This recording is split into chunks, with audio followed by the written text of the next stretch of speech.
c'est lui qui avait fait les beaux jours du CF Montréal jusqu'à la saison 2022. 4-2-3-1, mais aussi une équipe très mouvante par rapport à la semaine dernière et à l'équipe qui a battu Austin. Donc Escobar en est à sa deuxième titularisation avec le CF Montréal.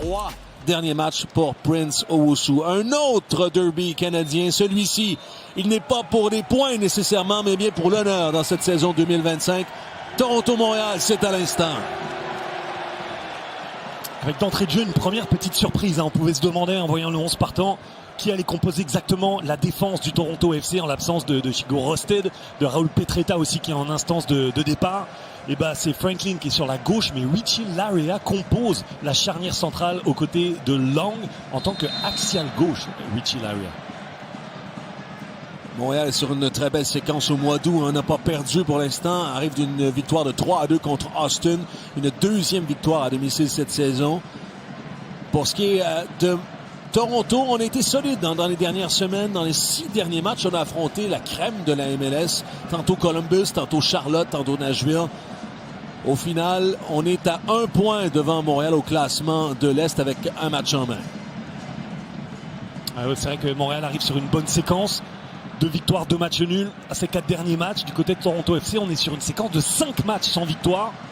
Corbiano, Brynildsen. C'est la tête de Brynildsen qui est passé à côté de Thomas Gillier pour un premier coup de semonce de la part du Toronto. Par cette tête croisée de Brynildsen, bon petit numéro 1 qui est créatif. Voilà, parlant de Owusu, temps de glisser, c'est pour Silly. Le ballon a d'efficacité dans les dernières semaines devant le but. Là, Lang, forcément, c'est un gaucher à gauche maintenant. Alors Lang, il est toujours un petit peu plus fermé. Il faut aussi apprécier la sortie de Sean Johnson qui vient évidemment boucher le premier poteau. Voilà, là on va peut-être pouvoir apprécier s'il y avait vraiment une manière pour lui. Corbiano, beaucoup d'espace. Le 1-2, il est passé, Corbiano. Le centre à le sol, détourné par Morales. C'est Corbiano qui reprend. Il a Petrasso devant lui. Encore beaucoup d'espace. Ça permet à Corbiano de dribbler et tirer. À Atlanta, le tout premier match de l'année, il y avait déjà ces mêmes situations alors qu'il était axial gauche dans une défense à 3. Mais lorsqu'il est travaillé par son ailier, regardez, il fait un petit recul frein. Il ne veut pas se commettre.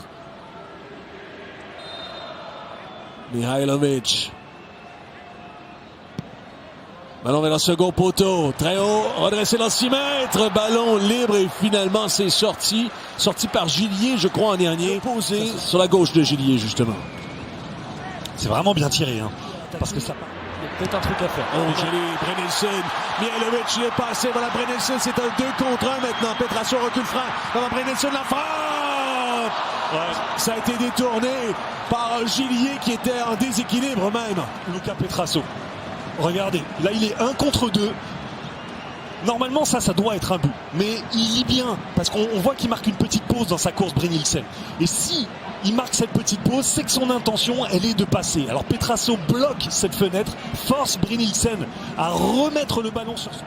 On commence un peu trop à rentrer dans les petites guéguerres et la frustration côté bleu-blanc-noir. On n'ajoutera pas de temps à cette première période qui se solde avec ce verdict nul, du moins pour l'instant, ce 0-0. Ça frappe, même si M. Fischer ne l'a pas vu. Ouais, l'autre chose qu'on pourrait dire aussi, c'est qu'il y a 4 cartons jaunes qui ont été donnés dans cette première période. 3 pour Montréal, Owusu, Petrasso et Sinchuk, et 1 pour Toronto qui va tirer. Premier coup de pied de coin pour l'Espagnol, moins de 10 minutes à faire. Ballon qui est dans la surface pour Owusu. Quel arrêt de Sean Johnson. Il est bien tombé sur sa droite. Meilleure occasion du match pour l'instant. Corbiano, attention à cette contre-attaque, harcelé par Loturi derrière. Il y a un joueur en retrait, c'est Longstaff, le tir. Et c'était cadré, ça aussi, il me semble. De celle-ci, un joueur dans le mur, Corbiano. On a préféré Duke au service, Ivan Jaime. 83e minute, Duke dans la surface. C'est 1-0. Dante Silly. Dante Silly. Dans cette deuxième mi-temps, en l'occurrence le CF Montréal, d'aller marquer ce but, notamment sur les phases arrêtées. Regardez comme il trouve. C'est son 5e club déjà. Un joueur qui était promis à une brillante carrière en MLS. Alors, on va voir comment on se réorganise quand même, parce que là évidemment Robin Fraser joue son va-tout, il aurait tort de ne pas le faire.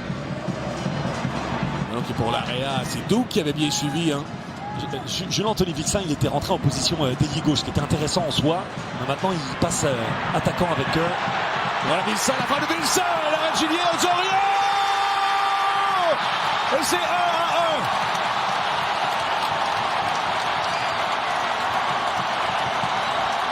Côté de Kerr, et donc il était en position centrale à l'entrée de la surface de réparation pour faire ce petit crochet devant Fernando Alvarez et envoyer sa frappe du gauche.